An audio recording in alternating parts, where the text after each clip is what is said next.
Assalamualaikum warahmatullahi wabarakatuh dan salam sejahtera saya ucapkan kepada semua penonton YouTube channel Zahir Asna. Kartun merupakan satu siri animasi hiburan yang seringkali ditonton oleh setiap golongan kanak-kanak di negara kita ni bagi menghiburkan hati mereka dan juga mengisi masa lapang yang mereka ada. Bahkan kita masa kecil-kecil dulu pun mungkin pernah menipu kedua ibu bapa kita dengan mengatakan yang kita ni tak sihat semata-mata sebab tak nak pergi sekolah untuk menonton kartun kegemaran kita. Dalam setiap golongan generasi dan zaman pasti adanya kartun-kartun tersendiri yang merupakan simbol bagi nostalgiknya sesuatu zaman tersebut. So dalam video kita pada kali ini, saya akan kongsikan dengan korang semua tentang 7 kartun nostalgia bagi generasi 90-an. So tanpa melengahkan masa lagi, mari kita memulakan perbincangan kita pada hari ini.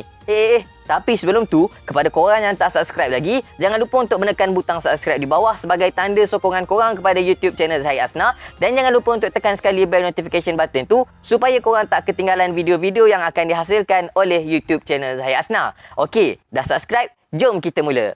Kartun nostalgik kanak-kanak 90-an yang pertama, Usup Sontorian. Usup Sontorian merupakan animasi pertama negara yang ditayangkan pada tahun 1994 yang memaparkan kisah anak-anak di kampung, pelbagai bangsa yang benar-benar menyalahkan perpaduan di Malaysia. Usup, Dol, Abu, Sing, Hakim dan Velu merupakan watak utama dan Usup juga memelihara seekor ayam jantan yang diberikan nama Slebet. Animasi ini sangat popular dalam kalangan kanak-kanak pada tahun 1990-an dan lagu temanya pastinya dirindui mereka yang dulunya kanak-kanak dan kini ramai daripadanya sudah pun bergelar ibu bapa. Dan latar tempat bagi Usup Sontorian adalah di Parit, Sontor, Johor.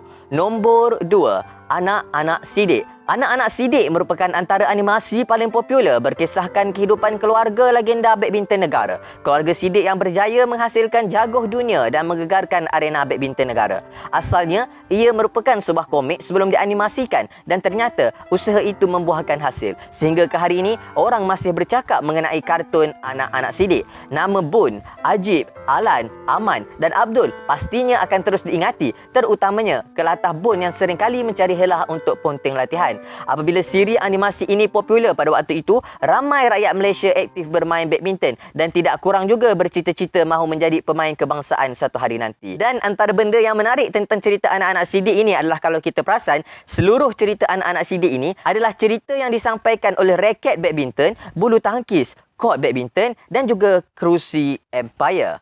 Nombor 3, Kampung Boy. Kartun ini hasil rekaan kartunis terkemuka Datuk Lat, mengisahkan kehidupan seorang budak kampung bernama Mat yang membesar di Perak sekitar tahun 90-an. Menariknya, ia merupakan kisah Lat sendiri atau namanya Muhammad Nur Khalid ketika kecil dan animasi tersebut sangat popular dan turut ditayangkan di luar negara. Karyanya bukan sahaja diiktiraf di dalam negara, malah negara luar turut menghargai dan mengagumi lukisan anak jati Perak itu. Bahkan Kampung Boy merupakan salah satu siri animasi tempatan yang telah berjaya memenangi beberapa anugerah pada peringkat kebangsaan dan juga pada peringkat antarabangsa. Nombor 4, Keluang Man.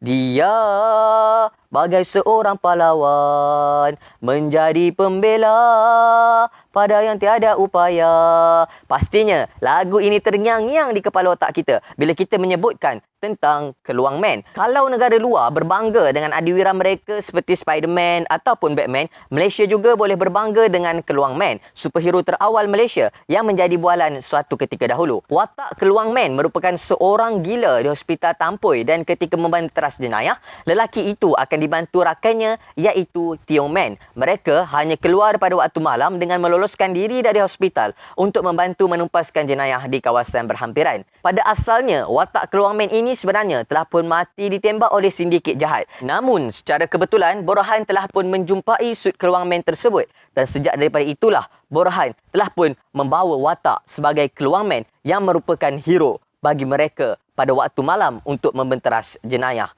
di kawasan Tampoi. Nombor 5, Di Mana Joe Jambul. Rancangan berbentuk kuis ini memang berada di tahap yang berbeza. Sungguh popular pada waktu itu dengan konsepnya yang agak berbeza daripada rancangan lain. Dalam rancangan ini, peserta perlu melalui beberapa segmen untuk memastikan Joe Jambul dan konconya ditangkap. Joe Jambul dibantu beberapa rakan penjahatnya terdiri daripada saintis, pakar bom, pakar komputer dan orang kuat. Rancangan ini merupakan satu rancangan yang menguji pengetahuan dan geografi kanak-kanak pada saat itu.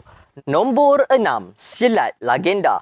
Mendapat inspirasi daripada kisah 5 pahlawan Melaka, Hang Tuah, Hang Jebat, Hang Kasturi, Hang Lekir dan Hang Lekiu 5 bersaudara. Silat Legenda pernah menggegarkan negara suatu masa dahulu. Kisahnya berkisarkan tentang 5 anak muda pada zaman moden yang mendapat 5 senjata daripada pahlawan tersohor Melaka itu dan mendapat kuasa istimewa. Silat Legenda merupakan filem animasi tempatan yang pertama dan filem berharga RM6 juta itu telah diarahkan oleh Hassan Muttalib. Filem ini mengambil masa selama 2 tahun untuk disiapkan dan ditayangkan kepada umum pada 27 Ogos 1998. Nombor 7.